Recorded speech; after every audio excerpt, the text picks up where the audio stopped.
Bienvenue à tous et à toutes pour une nouvelle vidéo sur la chaîne YouTube Inspire Potential. Aujourd'hui, c'est la capsule 3, comment respirer devant un écran. Et c'est pour cela que je voulais vous montrer que quand on travaille avec un ordinateur, un écran, il y a certains conseils, certaines bonnes pratiques sur la respiration.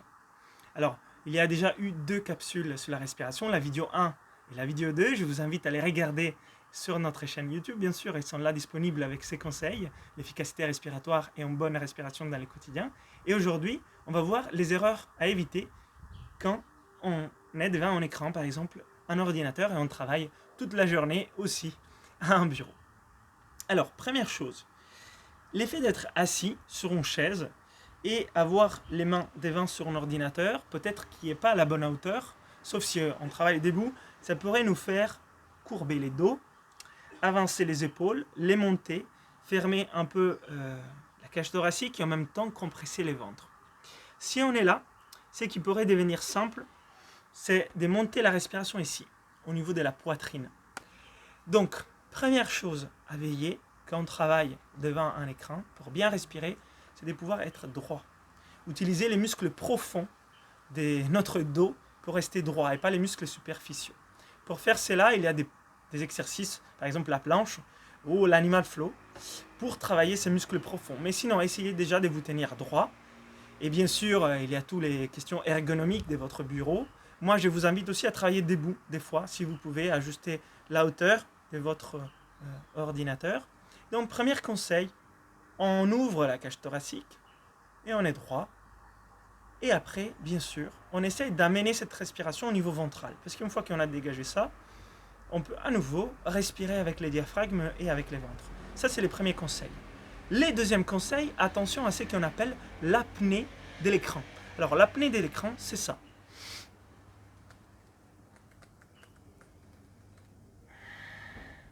En gros, on est devant l'ordinateur et sans s'apercevoir, on fait des apnées. On inspire et on bloque. Et on se met en apnée. Et on peut le faire plusieurs fois dans la minute, plusieurs fois dans la journée. Et cela, bien sûr, empêche les rythmes de notre respiration. Ça fait des apnées et il n'y a pas de raison.